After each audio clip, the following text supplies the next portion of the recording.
আজি আমি প্ৰতিবাদ কাৰ্যসূচী লোৱা হৈছিলে লাংহিং বজাৰত কিন্তু আমাক প্ৰশাসনৰ পৰা ক'লে যে যেহেতু কোড অফ কণ্ডাক্ট লাগি থকাৰ ওপৰত আমাক অনুৰোধ কৰিলে সেইকাৰণে আমি গণতান্ত্ৰিক ব্যৱস্থাত আমি এই আন্দোলন আমাৰ প্ৰত্যেকটো আঞ্চলিক লেভেলত যেহেতু চলি আছে আমি গণতান্ত্ৰিক ব্যৱস্থা আমি সন্মান জনাই এই প্ৰতিবাদী কাৰ্যসূচী বৰ্তমান পষ্টপন কৰা হৈছে 4 তাৰিখলৈকে 4 তাৰিখৰ পিছৰ পৰা আকৌ প্ৰত্যেকটো আঞ্চলিক লেভেলত তীব্ৰতৰ গণতান্ত্ৰিক ব্যৱস্থাৰে আন্দোলন হ'ব আৰু এই আন্দোলন কাৰ্বি আংলঙৰ প্ৰত্যেকটো স্বাভিমানী থলগিৰি ব্যক্তি মূল সমস্যা যোনটো কাৰ্বি আংলঙৰ যোনটো 9টা মুন্সিপাল বৰ্ডৰ 66 কৰোৰ টকা যোনটো অট'নমাছ কাউন্সিল অথৰিটিৰে যোনটো আত্মহাত কৰিলে যোনখন চৰকাৰে উন্নয়নৰ কথা কয় তেওঁলোকে নিজৰ ব্যক্তিগত লাভৰ কাৰণে যোনটো 66 কৰোৰ টকা তেওঁলোকে আত্মহাত কৰিলে ইয়াৰ ওপৰত যেতিয়ালৈকে তদন্ত নহয় যেতিয়ালৈকে তেওঁলোকে যোনসকল ইয়াত নডেল অফিচাৰে হওক যোনসকল কাউন্সিলৰ অথৰিটিসকলক কোনো যেতিয়া ব্যৱস্থা নল'ব ব্যৱস্থা নোলোৱালৈকে আমি গণতান্ত্ৰিক তীব্ৰতৰ আন্দোলন গঢ়ি তুলিম আৰু সম্পূৰ্ণ এই মিছলীয়া ফেচিবাদী চৰকাৰখন সম্পূৰ্ণ জগৰিব আৰু লগতে আমি ক'ব বিচাৰোঁ যে যোনটো হাইস্কুল হাই ছেকেণ্ডেৰী লেভেলত আজি বছৰ ধৰি 15টা 10টাকৈ প্ৰত্যেকটো হাইস্কুল লেভেলত যোনটো ভেকেঞ্চি হৈছে ইয়াত কোনো ব্যৱস্থা কৰা নাই আজিলৈকে টিচাৰ দিবলৈ যোনসকল গুণগত শিক্ষাৰ কথা হয় গুণগতৰ আজি প্ৰত্যেকটোৰ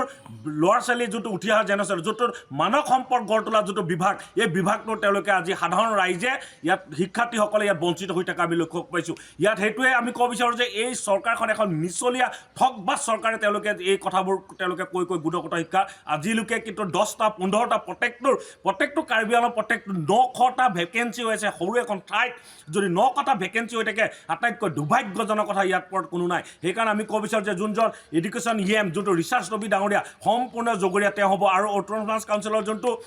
যোনটো ক'লে যে কাৰ্বি আংলঙৰ যোনটো স্পেচিয়েল টেট দিয়া হ'ব বুলি কৈছিলে কিন্তু কাৰ্বি আংলং স্পেচিয়েল টেট এতিয়ালৈকে দিব পৰা নাই কিয় তেওঁলোকে বিভিন্ন সময়ত কৈ থাকে যে কাৰ্বি আংলং স্পেচিয়েল টেটটো আমি যোৱা মাহতে তেওঁলোকে দিয়া ঘোষণা কৰিছিলে কিন্তু বাস্তৱত আজি কোড অফ কণ্ডাক্ট লাগি গ'ল তেওঁলোকে দিব পৰা নাই এইখন এখন মিছলীয়া ঠগবাজ চৰকাৰ বুলি ক'ব বিচাৰোঁ সেইকাৰণে আমি প্ৰত্যেকটোৰ আঞ্চলিক লেভেলত প্ৰত্যেকটোৰ আৰু তীব্ৰতৰ আন্দোলন হ'ব যিহেতু কোড অফ কণ্ডাক্ট যোনদিনাখন 4 তাৰিখলৈকে যিহেতু কোড অফ কণ্ডাক্ট লাগি থাকিব 4 তাৰিখৰ পিছত আমি তীব্ৰতৰ গণতান্ত্ৰিক প্ৰত্যেকটো আঞ্চলিক লেভেলত আৰু কাউন্সিল দেহা কৰা কাৰ্যসূচী লৈ লাগিলে অনাগত দিনত আমি কাউন্সিলখনো তলা লগাবলৈ আমি বাধ্য হ'ম আমি যোৱা বছৰ আমি কাউন্সিল দেহা কৰিছিলোঁ তেওঁলোকে এই মূল ইছ্যুবিলাক আমি তেওঁলোকক উত্থাপন কৰি আছিলোঁ কিন্তু মূল ইছ্যুবিলাক তেওঁলোকে অট'নমাছ কাউন্সিলে ক'লে যোনসকল অথৰিটি আছে তেওঁলোকে সদায় এইটো মাহিৰাই দৃষ্টিভংগী চোৱা আমি লক্ষ্য পাইছোঁ সেইকাৰণে আমি ক'ব বিচাৰোঁ যে কাৰ্বি আংলঙৰ প্ৰত্যেকটো স্বাভিমানী ব্যক্তিয়ে এই মূল সমস্যাবিলাকৰ ওপৰত সদায় দৃষ্টিভংগী ৰাখিব আৰু মূল সমস্যা যেতিয়ালৈকে চলিউশ্যন নহয় তেতিয়ালৈকে এই আন্দোলন উচুকা তৰ্কৰ পৰা সদায় চলিব